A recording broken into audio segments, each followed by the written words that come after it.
おかげで隠す必要もない。お願いします。 As Ofu and Jinta strolled to her place, Ofu mentioned that he seriously needed to chill more often. He raised an eyebrow, wondering if he really seemed that wound up, and she shot back that yeah, he totally had that broody, overthinking energy, always pushing himself past the limit. He couldn't argue with that, and he admitted she might be right. His whole life revolved around one damn thing: the purpose he was born to carry out. She has no idea what this purpose even is, but she tells him he should ease up once in a while. Life's gotta be dull if all he does is chase after some goal nonstop. Still, in his mind, that's all he's got, and he tells her flat out that he can't take her advice, not even if he wanted to. A second later, she notices some flowers along the path and stops to admire them, pointing out that they're winter daphnes. She explains that these blooms start budding in the fall and tough it out through winter, only to bloom come spring. So that bloom means spring's officially arrived. She then points to another patch, and when she tries to tell him what kind they are, he tells her that they're chickweed. He mentions that boiling chickweed stalks makes a great stomach remedy. Back in his village, it was a go-to cure, especially for a childhood friend of his who loved sweets so much that she'd always end up with stomach aches. Ofu laughs, saying that girl sounds like a fun one, and he admits he was always dancing to her rhythm. Hearing that, Ofu starts to think there's more to his story than he lets on. He enjoys soba. He stops to admire flowers. He holds on to warm memories from the past. Clearly, he's more than just someone chasing a purpose. She gently tells him that being so locked in on one goal is blinding him to the rest of the world. She asks him to slow down sometimes.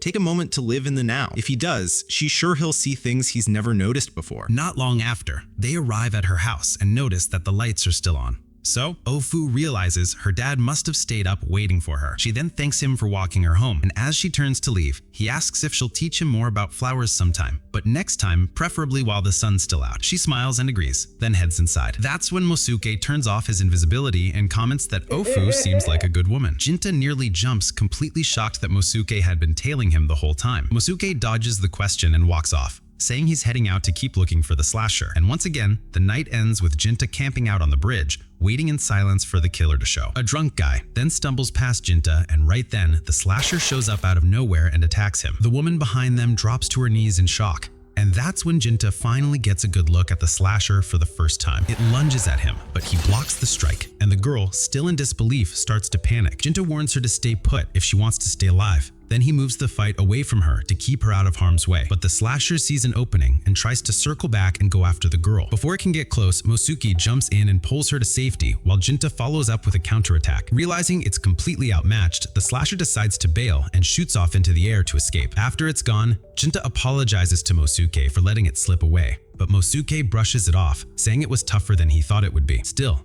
he's going to track it to find out where it's hiding. Ofu takes off after it, and once he's gone, the girl behind Jinta asks for a hand getting up. He helps her up, and she gives him a look, saying his grumpy attitude really takes her back. She wonders if he still remembers her, and when he looks closer, he realizes it's Natsu. She's happy he still recognizes her, and he points out how much she's changed. It's been 3 years after all, and she's surprised that he hasn't aged a bit. He jokes that he's immune to aging, and she laughs it off like he's messing with her. Curious, he asks what she's doing out here this late, and she explains she was heading home after dropping off a delivery to one of their regular customers.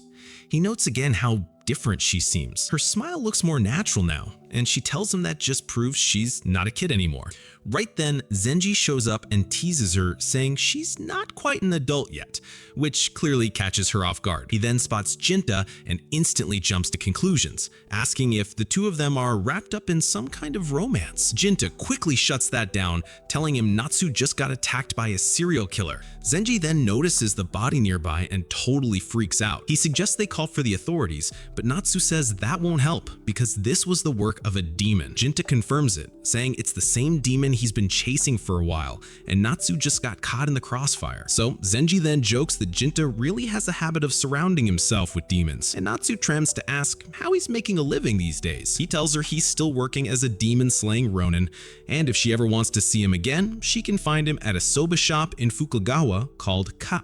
He even offers her a discount if she stops by. Since her escort is already here, he figures it's time to go. But before parting, she thanks him for saving her life. As Jinta is walking off, Zenji calls out one last piece of advice. If Jinta is still looking for demons, he might want to check out Teramachi Temple. The place has been abandoned ever since the head priest passed away, and locals have been hearing a woman's voice echoing from inside. Rumors are spreading that something unnatural might be living there. Meanwhile, Mosuke is still tracking the demon through the streets, but he ends up losing it. Just then, a woman's scream cuts through the night, and he rushes toward the sound, only to spot the demon carrying someone. It instantly reminds him of his wife, Hatsu, and the rage he's been holding in finally explodes. He chases the demon all the way to Teramachi Temple, slips inside using his invisibility, and what he sees in there leaves him shaking with fury. The demon is devouring the woman it just kidnapped, swallowing her whole, bones and all. That's it.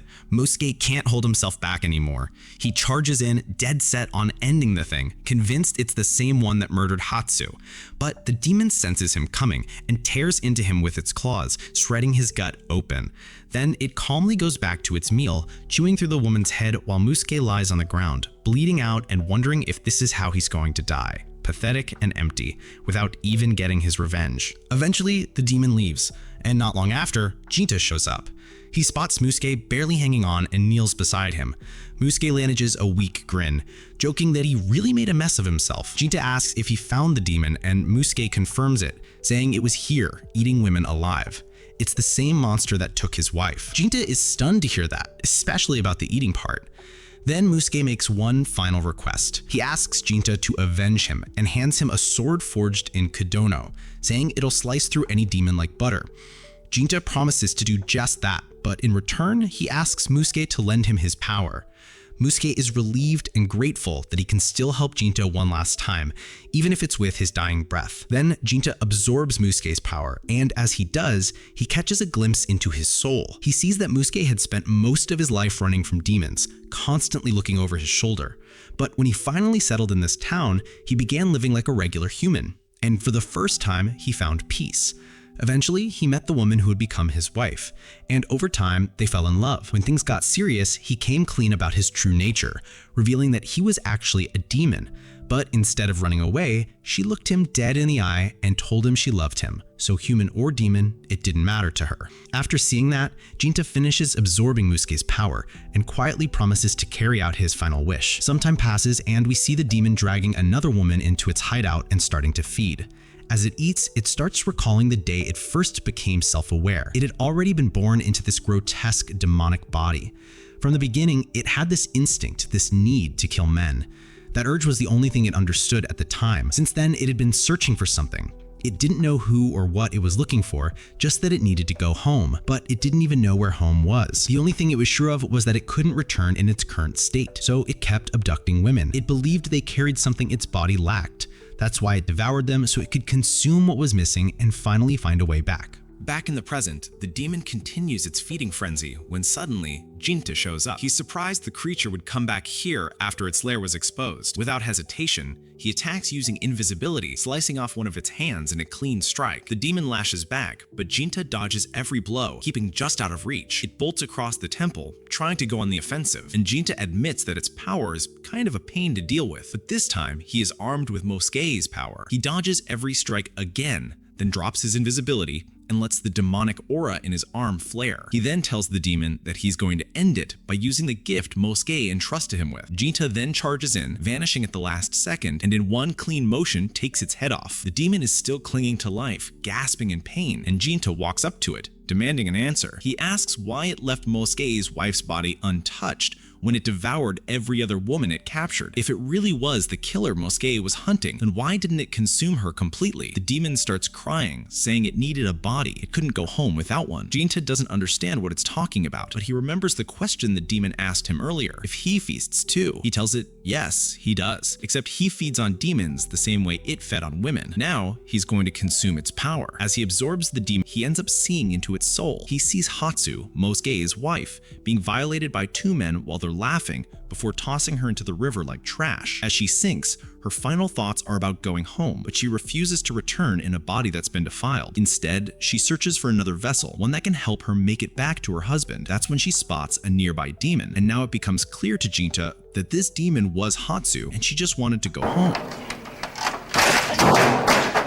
The demon then fades away, and Jinta quietly leaves the temple. A few days later, back at the soba shop, the owner mentions that Jinta hasn't shown up in a while. He figures it's because he joked about letting him marry his daughter. She reminds her father that he never actually said that, and she also ran into Jinta the other day in Asakusa, and they chatted for a bit. He told her he'd stop by once he was finished with his current job. The owner thinks that the job might already be done, because word around town is that the slasher disappeared and the killings have stopped. But she tells him Jinta mentioned he's still got demons to hunt somewhere else. Those same two men who violated Hatsu are wandering the streets late at night. They start talking about finding their next victim, laughing about how the last one cried out for her husband as they dragged her under. But then they see Jinta.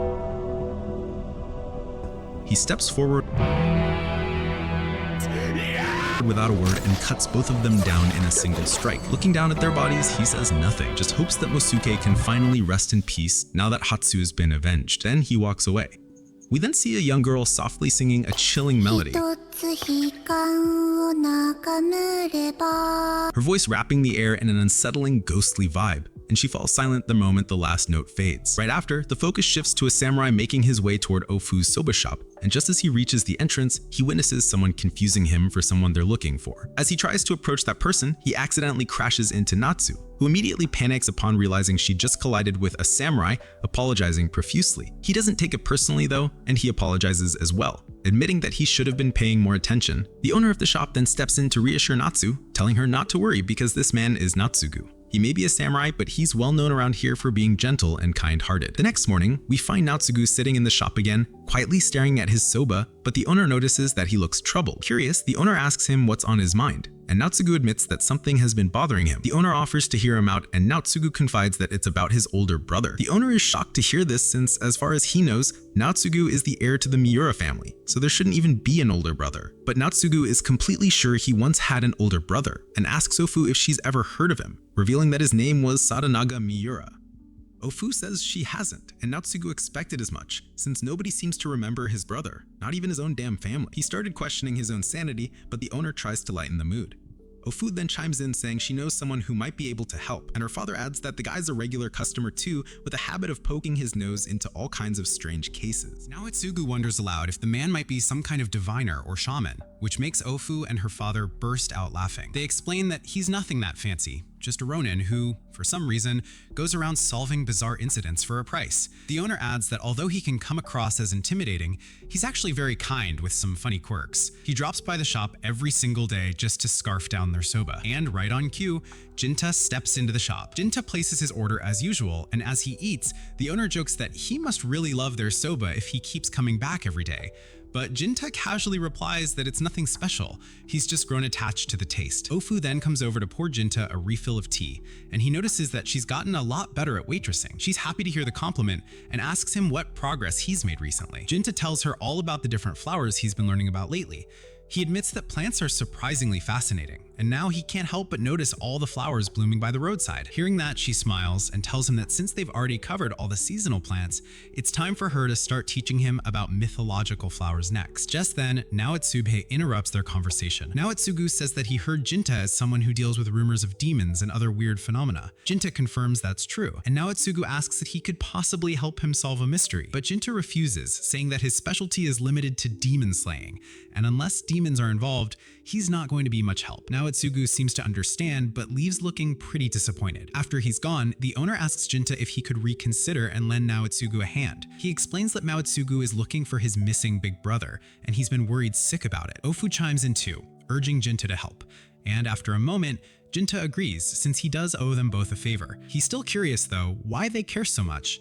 And the owner just laughs and says it's because Naotsugu is one of their rare regulars. The scene then shifts to Jinta running into Natsu at a little tea stall, and she's surprised to bump into him there. She orders some tea and a mochi while he sits down nearby. While waiting for her food, she asks him if he likes mochi, and he says he does. Her order soon arrives, and while she's eating, Jinta casually asks her when she and Zenji are finally getting married. Natsu almost chokes on her food, stunned by the question, and demands to know where that came from. Jinta reminds her that she's 16 now, and that's usually considered marrying age. She admits that's true, but she immediately adds that she could never marry Zenji, since he's always been more like a brother to her. She explains that while her father might have some prospective husbands lined up already, he also told her she's free to choose her own path. From a practical standpoint, she figures her father would probably prefer if she married someone like a samurai or a merchant for business reasons. Curious, she then flips the question back at Jinta, asking him what he thinks about marriage. He shrugs and says that nobody would ever want to marry a weird ronin like him who doesn't even have a stable job. Natsu agrees with a laugh, but she also says that eventually eventually everyone has to settle down at some point. She then asks him how old he is, and when he answers that he's 31, she's genuinely surprised to find out he's older than Zenji. She leans in a little closer, studying him with curiosity, and points out that he doesn't really look that old, asking if he has some secret to staying young. Jinta simply says he has no idea, brushing it off. He then stands up, saying that he has work to get back to. Natsu wonders if it's another demon hunt, and he confirms it is. She questions why he's so fixated on hunting demons when, with his sword skills, he could easily land a much more stable job. But Jinta doesn't have a real answer for her. He admits that even he isn't sure why. Still, if he had to give her a reason, he says it's simply the only path he knows how to walk. Natsu smiles, telling him that he usually comes across as so dry and detached that she sometimes wonders if he even cares about anything. But hearing him open up, even just a little, shows her that deep down, he's just a regular guy with worries like anyone else. She laughs and tells him to stop speaking to her so formally from now on. With that, she bids him goodbye, playfully warning him not to brood too much, or else he's going to end up with permanent wrinkles on his forehead. The scene then shifts to Naotsugu's home, where he is getting ready to leave. His mother sees him off and immediately guesses that he's heading out to search for his brother again, and his silence says it all. She reminds him once more that he is the sole heir to the Mira family and insists he never had an older brother, but Naotsugu firmly replies that he remembers his brother clearly. She knows he's been wandering the slums and red light districts, chasing after shadows. She begs him to give up the foolish search and start behaving like a proper samurai, one who serves his lord with dignity. But Naotsugu remains stubborn and says that he will fulfill his duties, but only after he finds his brother. With that, he excuses himself and walks away, recalling a conversation he once had with his brother. His brother said that it wasn't houses or land that made people, it was people who made homes. His brother also believed in loyalty and dedication, but refused to compromise his own beliefs for the sake of duty. Then Naotsugu wonders where his brother could be now. Just then, Jinta appears beside him, asking if he's heading out to continue the search, and Naotsugu is caught off guard, but relieved to see him. Jinta tells him that he's decided to take a closer look into his situation, although he warns that he can't guarantee they'll find any answers. And Naotsugu says that's perfectly fine. He's just glad someone believes him. Jinta then immediately gets to the point, asking Naotsugu about the events leading up to his brother's disappearance, but they decide to take the conversation somewhere more private before going into the details. The scene then shifts to the two of them seated at the soba shop, and Naotsugu can't help but take notice of the katana hanging at Jinta's side. It's clearly no ordinary blade.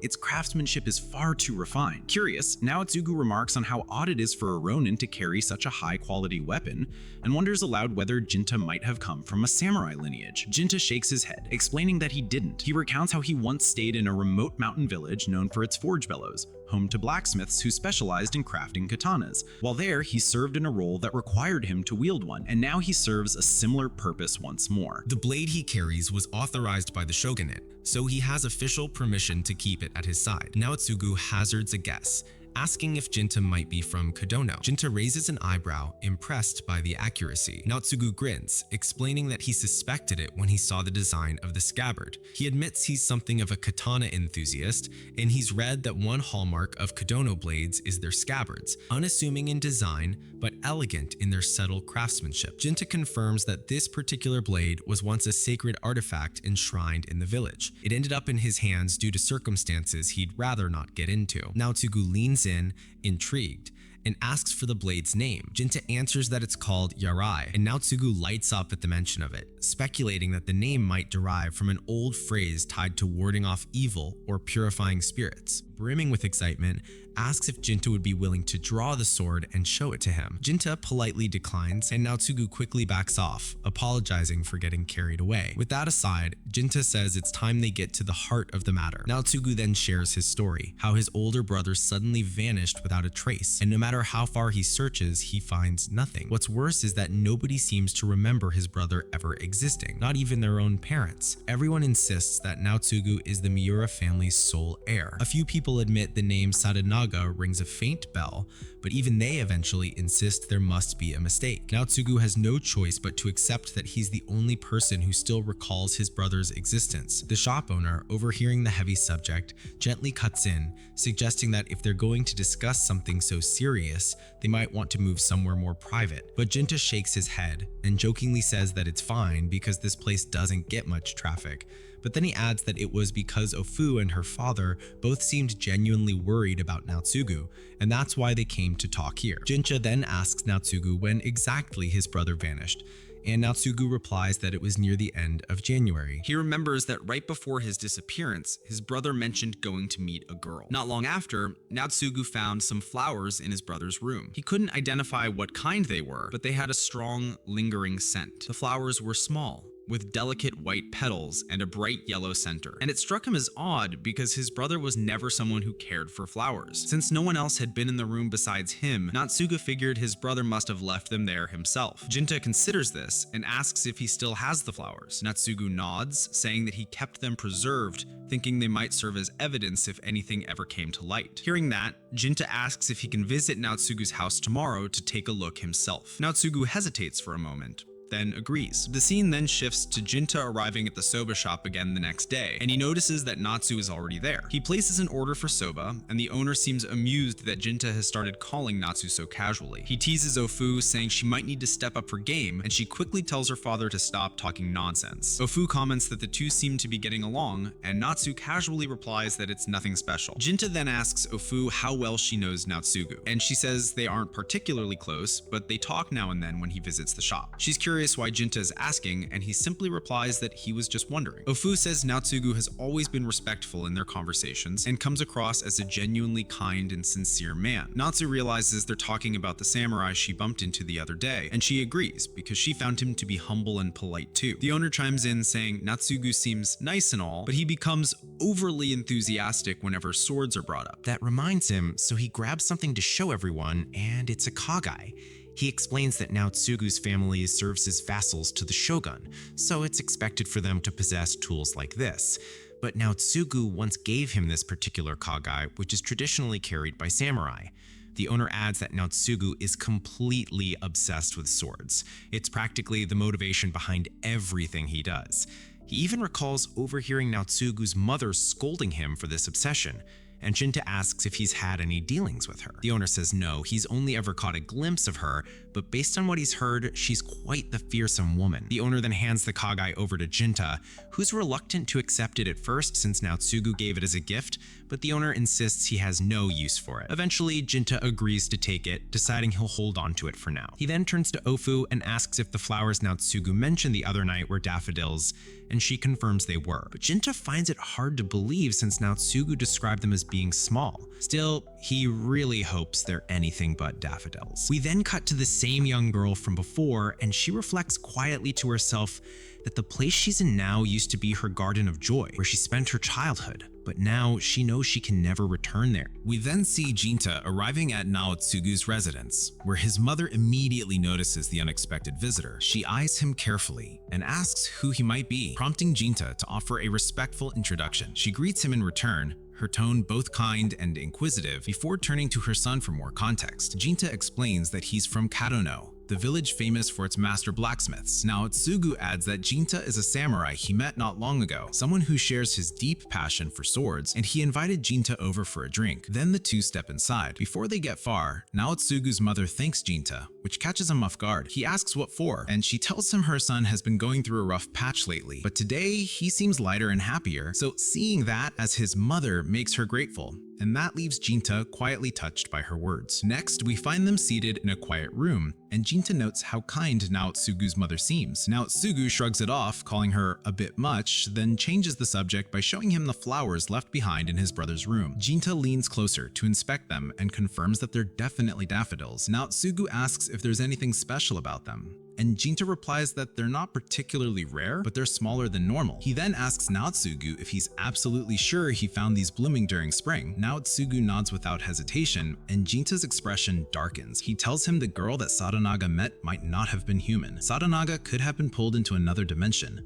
and these flowers are proof of that. Naotsugu realizes that these flowers could be from the demon's domain, and Jinta asks to see his brother's room firsthand. Naotsugu agrees and turns to lead the way, but Jinta stays still, telling him to go ahead. Naotsugu pauses, unsure how Jinta will follow, but Jinta simply replies that he'll manage, and with that, Naotsugu leaves alone. Now Jinta thinks to himself that if the enemy can sense his presence, they might not appear at all, so he activates his stealth skill and fades from sight, trailing behind without a sound. As soon as Naotsugu opens the door into the room, a faint scent of daffodils fills the air, and he suddenly grows dizzy. Then the vision begins, and he sees a young girl staring at a city engulfed in flames. She races to find her parents, but but they're already trapped in the inferno, burning before her eyes, and all she can do is watch helplessly. After what feels like forever, the flames finally die down, and the girl stirs, stunned that she's still alive. As she rises, she sees that half the town has been reduced to ash. She wanders aimlessly through the ruins, eyes blank, spirit broken. The people she passes look at her in horror and scramble to get away. Confused, she catches a glimpse of her reflection and recoils because her face has turned into a demon. Then a realization hits her hard. Her parents are gone,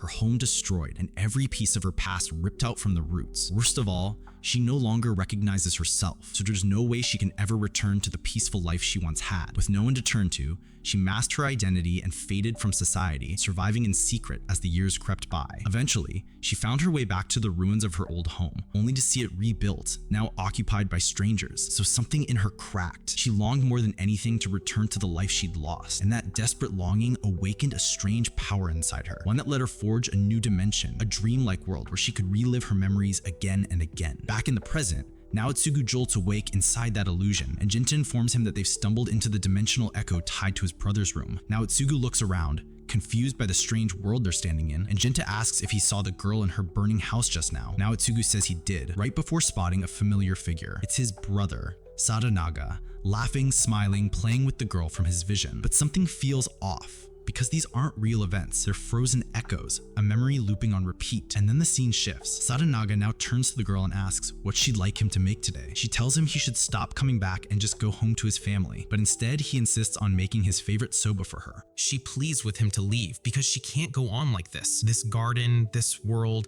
it's all she has, and it's the only place where she can still see her parents. But Sadanaga gently tells her she's wrong. Homes don't shape people. People shape homes. If a place only brings pain, then it was never a real home to begin with. She asks him how he could possibly know that, and he tells her she already understands. Deep down. After all, she's been stuck here for over a century, and he says he can leave this place, but only if she chooses to come with him. Tears in her eyes, she says it's not possible. This dream world is all she has left, because it's the only space where she still feels like she belongs. So Sadanaga smiles and says that if that's how it is, then he'll stay right here with her, and gently tells her that if she wants, she can think of him as her father and they could live together in peace. But she shakes her head and says that she could never see him that way. Sadanaga simply smiles and says that's okay. Later, Sadanaga fades from sight, and Naotsugu looks around frantically, asking the girl where his brother went. She answers quietly that there's no one else here now. Naotsugu pleads, wanting his brother back, but Jinta steps forward and says that's not possible anymore. Naotsugu doesn't understand because Sadanaga was just here with them. Jinta casually brings up that he's been here before,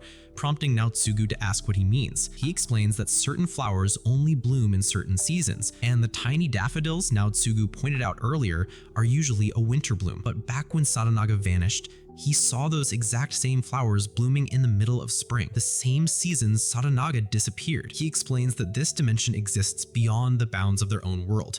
The girl then reveals that she holds the power of the dreamer. It lets her recreate a garden filled with fragments of joy from her past, a small, self-contained world that replays her memories. But that's all it can do. Her ability is nothing more than a stroll down memory lane, and right now, she's alone in it. Naotsugu refuses to accept that and clings to hope, but she apologizes to him for taking Sadanaga away. She says her own brother, Hyoma, once saved her, and now it's time to repay that gift. She turns to leave, explaining that once she's gone, they'll return to where they came from. Jinta asks where she'll go now, and she says she's done wasting her life trapped in old memories. Hyoma gave her something real, a world built just for her, and now she'll finally go there, honoring the promise she made to Sadanaga. Moments later, and Naotsugu awaken in the real world. Naotsugu still doesn't understand why his brother stayed behind, and Jinta says nothing. He just stands there, staring into the horizon. The scene then shifts to Naotsugu and Jinta sitting together in the soba shop. Naotsugu shares that he did a little digging and found out that the Great Fire of Marviki happened over 2 centuries ago. It must have been the same fire that destroyed everything the girl held dear. According to his research, the land his house stands on now was likely where the girl's home once was. That clicks with Jinta, who realizes it's why the miniature world she recreated ended up being linked to his home. He quietly apologizes, feeling like he didn't do much to help Naotsugu, but Naotsugu says it's alright. He's just relieved to know the kind of man his brother really was, someone who stood by his beliefs no matter what. He doesn't fully understand why Sadanaga chose to walk away from his family, but at least now he knows his brother stayed true to his heart until the very end. He stands to leave, mentioning that he's running late, but before he heads out, Ofu gently tells him that his brother was a wonderful man, and even if the world forgets his name, it doesn't erase the fact that he risked everything to save a girl who had no one else. Naotsugu tears up hearing that and walks away quietly. Once he's gone, Ofu turns to Jinta and thanks him for helping Naotsugu get closure. But Jinta isn't at ease because there are still some details that don't sit right with him. He brings up how the demon girl kept calling Sadanaga Hyoma, but he's never heard that name before. The shop owner suggests that might have been Sadanaga's true name, and Jinta notes that usually only a samurai's lord would know such a thing. The shopkeeper explains that it's not entirely unheard of for family members to know, but the fact that the girl referred to him as Hyoma likely means he saw her as family. That sparks another memory for Ginta. A time he mentioned how Naotsugu was always getting scolded by his mother for being obsessed with swords. He realizes now that back then, he'd accidentally used Naotsuga's real name, Aramori. The owner casually says he must have heard it from his mother once, but Ginta isn't buying it, because that woman was way too proper to just let something like that slip. Even when speaking to a lowly ronin like him, she showed respect and chose her words carefully. She always referred to her son as Naotsugu in front of others. So where exactly did the owner really hear the name Aramori? Because only a person's lord or family should know that, and something else is off. The demon girl never said Sadanaga had died, just that he wasn't here anymore. That thought leads Ginta to a new theory. Sadanaga might still be alive. He could have lived with the girl for nearly 2 decades before deciding to move on, but by then he'd aged too much to return to his old life.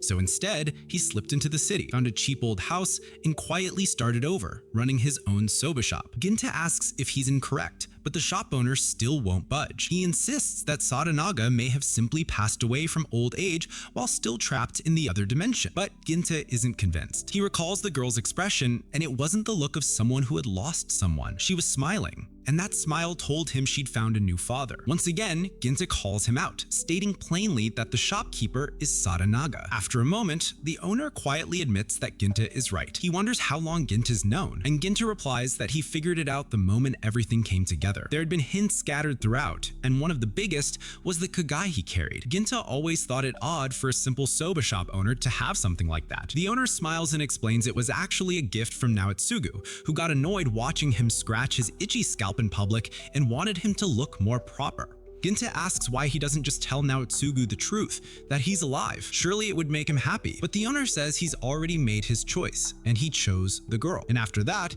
he could no longer consider himself a part of the Miura family. He offers Ginta the kagai as a gift and asks if he understands why he chose to become that little girl's father. Ginta simply says there was no grand reason, and the owner agrees. He says it was just that simple. He couldn't stand watching the girl suffer alone, so he stayed.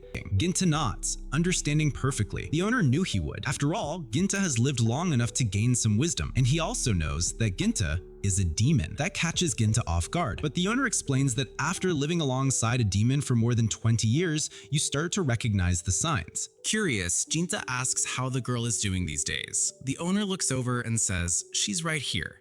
At that moment, Ofu reveals her demon eyes and Ginta realizes it. She's the little girl from the other world. That's why he was able to enter her memory realm so easily, because it was connected to her. Ofu meets his eyes and asks if he's going to kill her now that he knows she's a demon.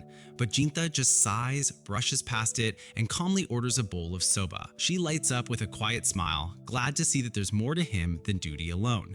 And then she walks over to serve him his meal. We are still in the year 1853, and Ginta is seen relaxing over tea and a few sweets with his father. Mid-conversation, his father brings up a small request. He tells Ginta that a picture book seller from Tenmacho reached out to him not long ago, claiming to have found something out of the ordinary. He then pulls out a mysterious print called the Yukigyo de Kudanzaka to show it to Ginta, and he calls it a demon. Ginta asks if there are any strange stories tied to the artwork, and his father explains that the artist who made the piece fell seriously ill and hasn't recovered. Some people are saying the illness hit him because he sold a drawing of a demon. Then he asks Ginta for his thoughts.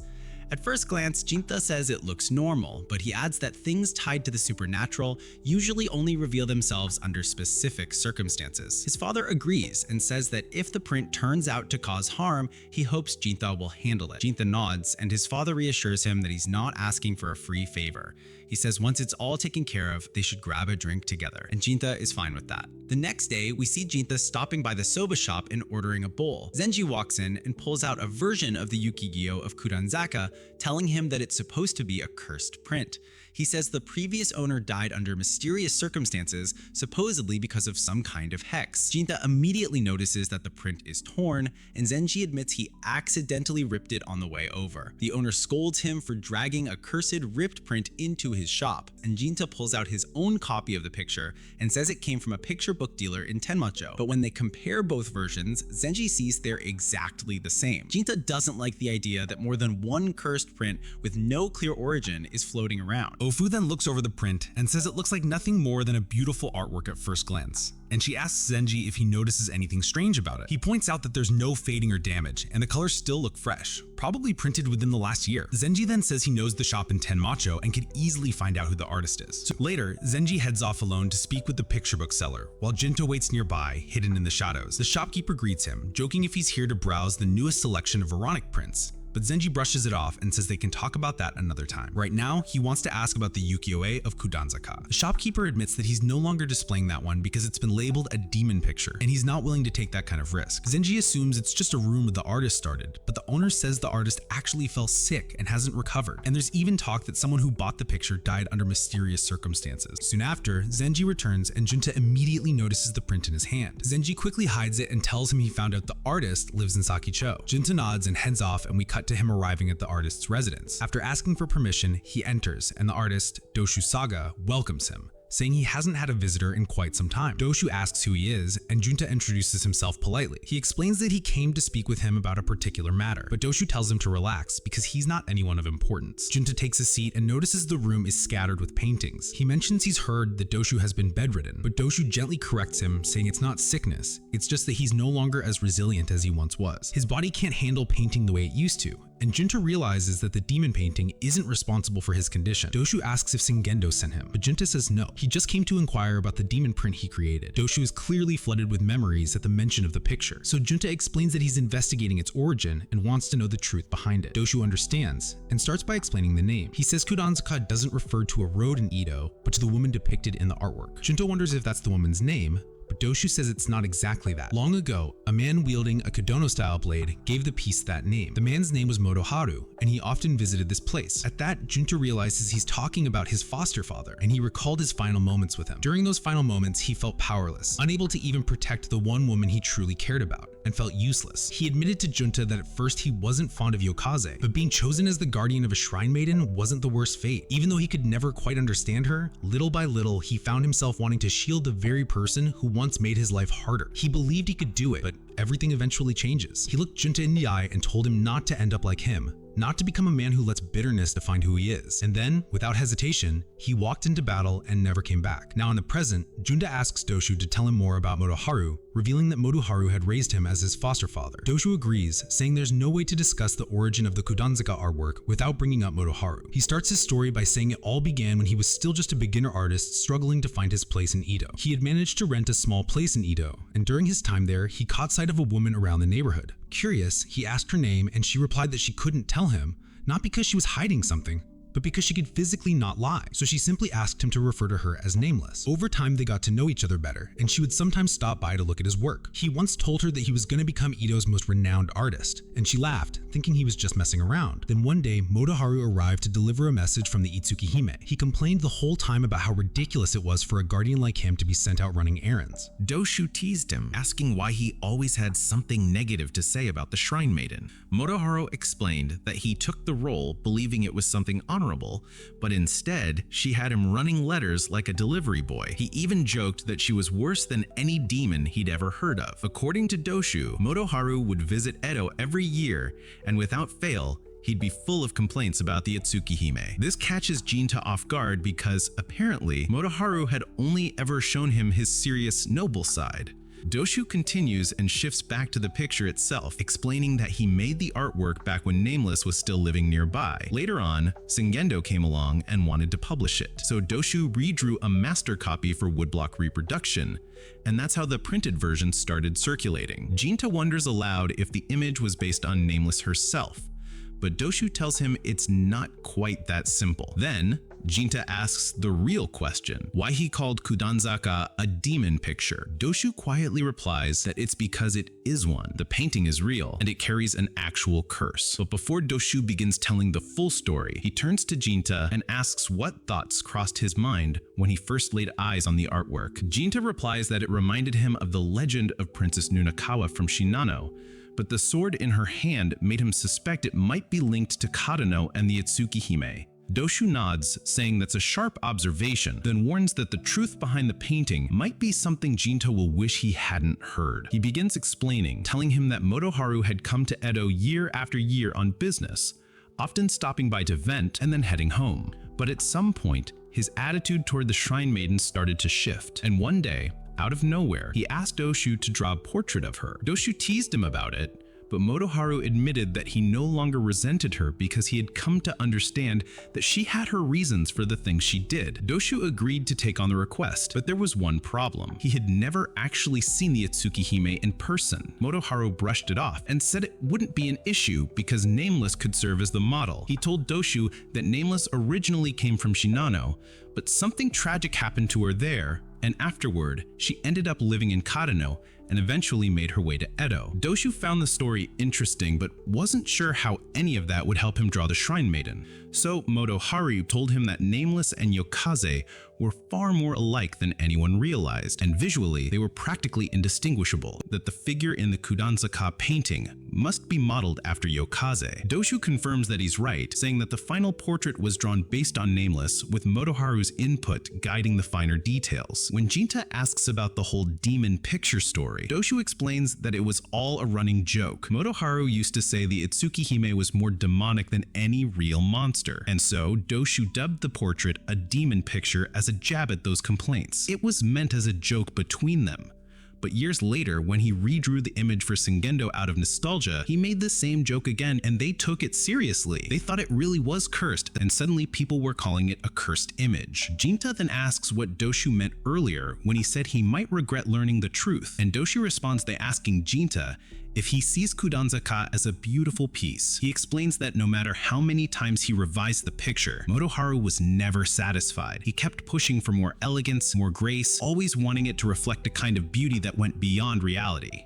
Doshu reveals that Kudanzaka is really the Itsuki Hime through Motoharu's lens. It's her form, her presence, taken and polished to divine levels of beauty. He tells Jinta that while today the image might remind him of Princess Nunakawa, back then, Motoharu compared it to Yasakadama no Kami, the sacred deity, and Jinta recalls Motoharu teaching him a bit about that deity when he was young. She was a revered figure from Suma in Shinano. Doshu guesses Motoharu might have said those things because Nameless came from Shinano, but both he and his father compared the painting to the divine women of Shinano. And Doshu reveals that Motoharu gave it the name Kudanzaka because he believed it was even more breathtaking than Yasakadama no Kami herself. He explains that the painting is essentially a reflection of Motoharu's intense love, something so heavy and passionate it felt like a curse. Jinta realizes that Kudanzaka wasn't born from hatred or anger, but a feeling far deeper than that. Doshu's a bit surprised that Jinta had no idea about the truth behind the painting, and he decides to give him one of the older illustrations he sketched back when it all started. He hopes that Jinta won't think less of his father after everything he said, because while Motoharu might have been a stubborn man, he truly did care about his family. Once his daughter was born, he started visiting Edo less and less, and after he told Doshu that he'd become a foster father to 2 kids,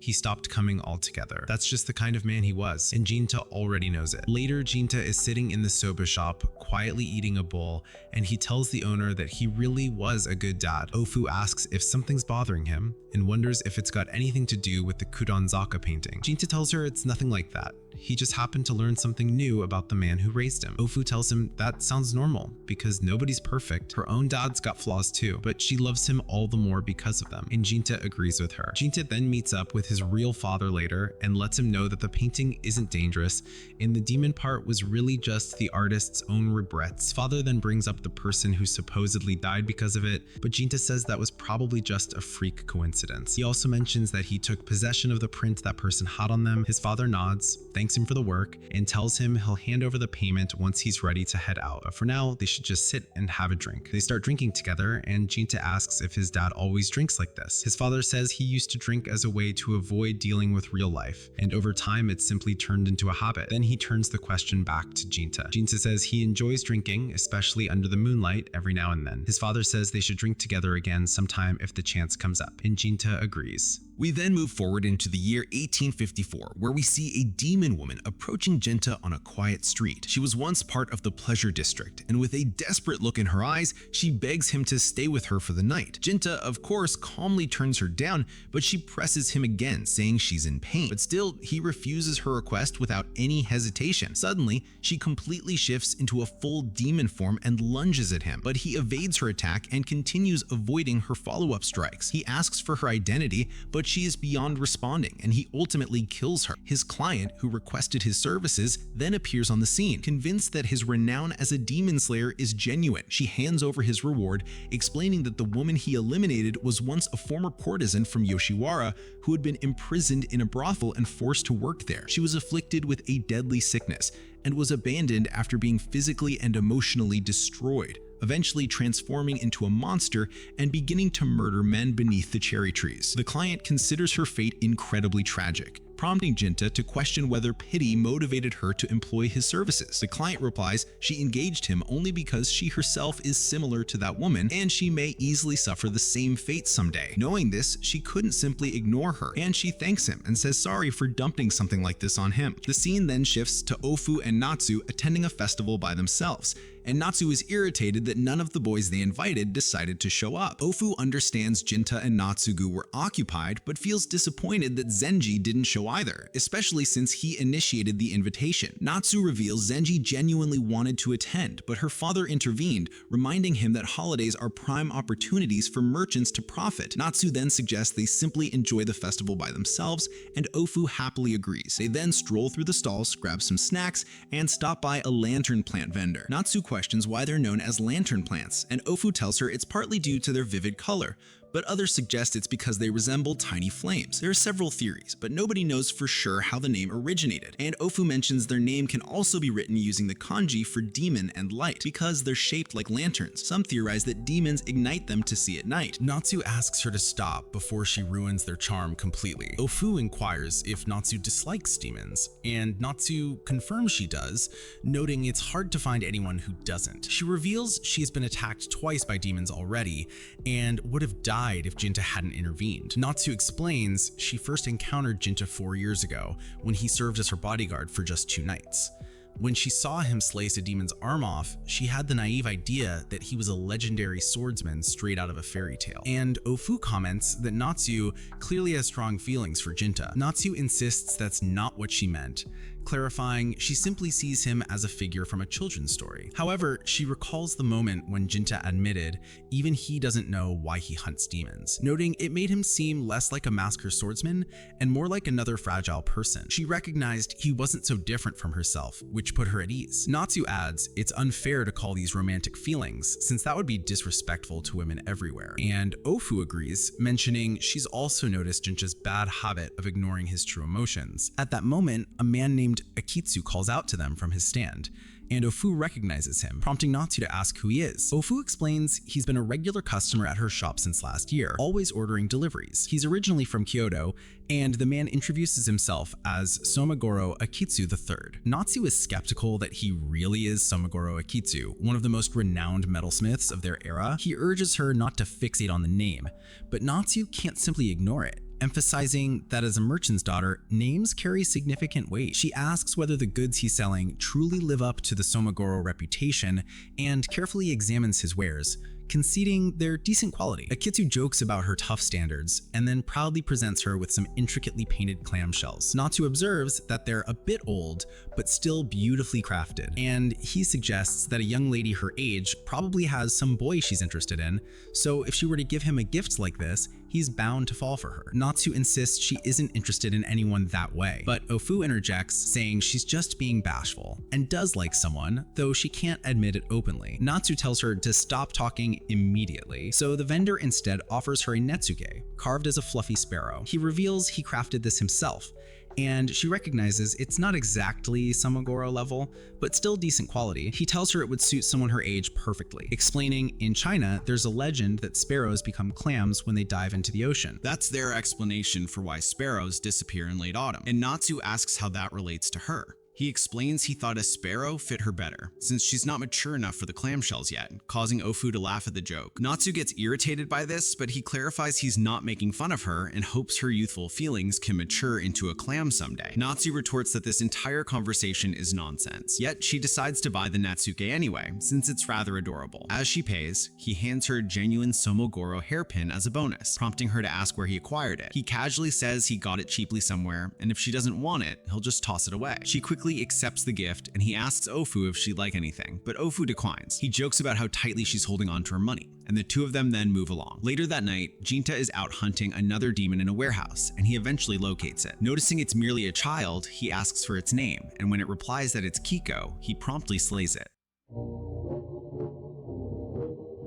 Shortly afterward, he meets the warehouse owner, who thanks him for his service and gives him his payment. He offers Jinta some sake from his stock as a token of gratitude, but Jinta politely declines. As Jinta leaves, the owner remarks he'll definitely seek his help again if another incident arises, while a shady grin spreads across his face. Later on, Jinta runs into Harlot again, and she's relieved to see he made it out in one piece. She's pleased her intel was accurate this time, and he hands her a cut of his payment and thanks. She picks up on the heavy mood he's carrying and asks what's got him looking so grim. So Jinta explains that he ended up taking out someone he really didn't want to, but she reminds him that it's not like he planned on sparing the demon either. And as she turns to leave, she suddenly recalls something. There's been talk about another guy who's been hunting demons, but she's not talking about Jinta. Apparently this guy is a spirit medium of some kind and can command Shinigami to exorcise demons for him. She's not sure if it's real or just another crazy rumor, but she says if it is true, Jinta better watch out, or this new guy might start snatching all the good paying jobs. And with that, she heads off. The following day, Jinta stops by the soba shop, and the owner and Ofu are happy to see him. Ofu quickly tells him that Natsu's been acting strange since yesterday. The moment she spots Jinta, Natsu rushes over, clings to him, and happily calls him her brother, saying how much she missed him. She insists she's glad to be back by his side, and Jinta's clearly off guard, trying to gently pull his hand free, but Natsu only tightens her grip, saying she wants to stay close. Ofu then explains this started when Natsu tried on the hairpin she bought yesterday, and right after putting it on, she suddenly went quiet and then began sobbing about her brother. Jinta notices that the pin she's wearing is a kanzashi, and calmly asks Natsu if he can take a closer look. He hands it over without question, and he examines it with Ofu and the soba owner. It looks completely ordinary, nothing out of place. The owner then suggests maybe smashing it would snap her out of it, but Jinta warns against doing anything reckless for now. He hands the pin back to Natsu, who immediately pulls him into a hug again. Just then, Naotsugi and Zenji walk into the shop and freeze at the sight of Natsu wrapped around Jinta. Zenji's eyes go wide as he asks what the hell is going on, and when he tries to pull them apart, he finds he can't budge Natsu.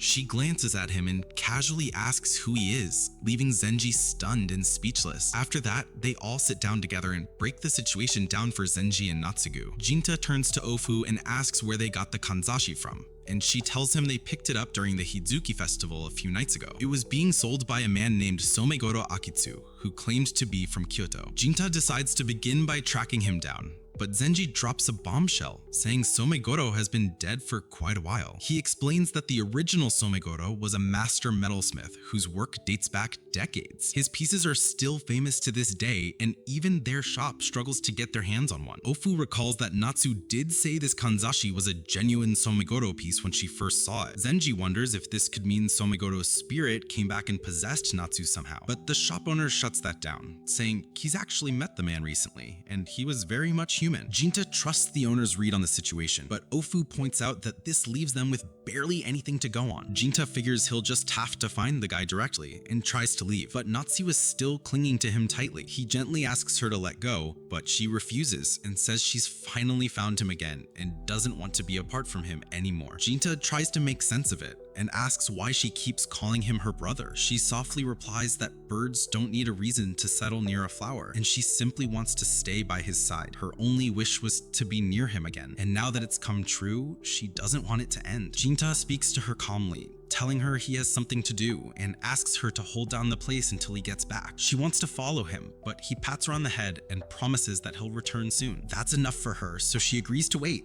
and he heads out. The others are kind of stunned by how easily he handled that, and they start wondering if maybe he's dealt with this kind of thing before. The scene then shifts to Jinta going around town asking people about Somegoro Akitsu, but he doesn't come up with anything useful. That evening, while wandering through the streets, a thought of Susune crosses his mind. Just then, a voice calls out from behind. Akitsu steps up to him, and Jinta immediately asks if he needs something. But Akitsu says it's the other way around. Jinta is the one who's been trying to find him. He figures he already knows why, since demons only show up at his door for one reason. Jinta is caught off guard by how casually he points that out, especially because he's somehow aware that Jinta is a demon. That's when Jinta realizes this is the man Harlot mentioned before. Jinta asks for a proper introduction, and the man responds by summoning a group of familiars and calmly introducing himself as Somegoro Akitsu III. Just then, the Inabami familiars lunge at Jinta without hesitation, but he reacts instantly, cutting down one of them in a clean strike. Akitsu, watching from nearby, notes Jinta's sharp reflexes with mild admiration, but quickly points out that such skill won't be enough to bring down an Inugami. As if on cue, the creature Jinta just felled reanimates and charges at him again, joined by the rest of its pack. Unshaken, Jinta tears through them all with relentless precision, but no matter how many he slays, they keep getting back up, and it's then that he realizes this fight has no end. Jinta promptly activates his invisibility, and Akitsu notes with interest that this must be his special ability. However, the Inugami easily track his presence despite his invisibility, forcing Jinta to cut them down repeatedly as they charge. Seeing this endless cycle continue, Jinta decides to deactivate his invisibility. Akitsu is surprised, questioning why Jinta would discard such a rare ability, but Jinta calmly replies that he'll simply resort to another since invisibility proved ineffective. Instantly dispatching the attacking Inugami, he charges toward Akitsu at blinding speed. Akitsu barely manages to block Jinta's strike, but is still hurled violently backward. Jinta quickly closes in again and lands another slash, only to discover that this was merely an illusion. Immediately, the Inugami resume their relentless assault, overwhelming Jinta in their numbers. Confident that Jinta must now be finished, Akitsu turns to leave, but Jinta halts his escape, prompting Akitsu to notice that Jinta remains completely unharmed. Akitsu demands to know how he survived untouched, and Jinta calmly explains that these Inugami are merely on par with high-level demons. Then, astonishingly, Jinta summons his own Inugami, unleashing them directly against Akitsu, and he is stunned when he realizes that Jinta somehow commandeered his Inugami. With nowhere left to run, Jinta presses him, stating they need to have a talk. He informs Akitsu he has questions, promising not to harm him if he cooperates. Akitsu cautiously asks what will happen if he refuses, and Jinta plainly answers he'll simply cut him down and forcibly extract the information from his memories. Understanding he's clearly outmatched, Akitsu reluctantly agrees to cooperate. Still, Jinta is certain that Akitsu hasn't yet revealed all his strength, just as Akitsu himself is certain that Jinta is withholding his full potential too. Akitsu agrees to answer Jinta's questions, requesting first that he's permitted to retrieve the pups, and Jinta allows him to do so. Akitsu notes that Jinta is perhaps overly trusting, and that could easily get him tricked someday. Jinta hopes aloud that he's not planning to be the one who tries, but Akitsu says to relax because he's not, and tells him to wait a second while he gathers his Inugami. He then picks up the tiny dolls left behind by them and quietly tells them he'll give them proper offerings once they're home. Jinta inquires about the small objects, and Akitsu reveals that they're known as dog hariko. Questioning if Jinta has ever encountered the concept of tsukumogami, he explains that they're items imbued with feelings, noting that human emotions possess a unique power. If negative emotions can manifest as demons, it's equally plausible for the emotions residing in objects to materialize. Jinta quickly understands, realizing that Akitsu can harness the emotions held within items, turning them into demonic entities. Akitsu confirms this, specifying that he can indeed produce tsukumogami, clarifying he's not a controller of shinigami like an onmyoji. Jinta remembers Akitsu previously mentioning he's the third, prompting him to ask whether Akitsu belongs to a lineage of spirit banishers. Akitsu corrects him, stating they're not exactly a family lineage. They don't rely on methods passed down within a family. Rather, Akitsu represents a particular school. The original Somegoro Akitsu was merely an exceptionally skilled craftsman whose creations became infused with souls. Gradually, he mastered shaping these souls into tsukumogami and eventually devised a spell to control them. When the first Somegoro withdrew into isolation, his apprentice took his name, and now Akitsu himself is the third to carry it. Akitsu emphasizes that the name Somegoro Akitsu represents the artisan, not a family line of spirit banishers. After apologizing for digressing, he asks for Jinta's name, to which Jinta promptly introduces himself. Then Jinta remarks that Akitsu sold a kanzashi to a woman yesterday. Akitsu recalls that he didn't actually sell the kanzashi, but instead gave it away freely. Jinta explains that once the girl wore the kanzashi, her behavior drastically changed, prompting him to ask Akitsu to explain the item's background. Akitsu claims it's merely an ordinary kanzashi, but noticing something particular about Jinta, promises he'll handle the issue with the girl, provided Jinta puts his sword away. Jinta cautiously expresses hope that Akitsu isn't deceiving him, to which Akitsu reassures him that he's speaking honestly, adding that Jinta has no choice but to trust him. The scene then shifts as Jinta returns to the soba shop later that evening, spotting Natsu waiting for him outside. She's delighted upon seeing his return, prompting Jinta to ask if she'd been waiting for him all this time. Natsu confirms she was, reminding him that he'd asked her to wait. He apologizes for his tardiness, but she isn't concerned, stating confidently that she knew he'd come back eventually, and together they begin walking slowly into the night. As they're strolling along, Jinta's attention falls on a snow willow tree, prompting him to stop and describe to Natsu how its blossoms fluttered gently down like snowflakes in springtime. Impressed, she remarks that he seems unusually knowledgeable about plants. Once again, addressing him affectionately as brother, he softly protests, confessing he doesn't particularly enjoy being called brother, as it feels as though someone has glimpsed into his weakest point. It reminds him vividly of those he couldn't protect, evoking broken promises and failures. He quietly admits he was never genuinely a big brother, not to her nor to Suzune. Natsu immediately counters this claim, asserting firmly that it's not true. She explains simply that a bird needs no reason to nestle close to a blooming flower, just as siblings require no reason to remain connected. No matter the circumstances, the bond between them remains unbreakable. Natsu expresses genuine joy at finally being reunited after so much time apart, reassuring Jinta confidently that he'll also find his own path back, just as she did. Uncertain, he asks if she really thinks he'll find it, and she confidently assures him he will, emphasizing that's precisely the purpose of living. Jinta gratefully thanks her for patiently listening to his worries and hands her the kagai he received from the soba shop owner, explaining gently that it represents her other half. He recalls clearly what Akitsu instructed, to deliver the kagai to the girl, after which everything should return to normal. Natsu gladly accepts the kagai, delighted to finally touch her brother again, and softly thanks him. Moments later, the soul residing in the kanzashi transforms into a sparrow, gracefully flying out of Natsu's body. Natsu then collapses gently, and Jinta quickly catches her. Akitsu arrives, warmly praising Jinta for his skillful handling of the situation. He then proceeds to clarify that if both items, the kanzashi and the kagai, are crafted by the same artisan, they're typically regarded as siblings. However, given that kanzashi are feminine and kagai are masculine,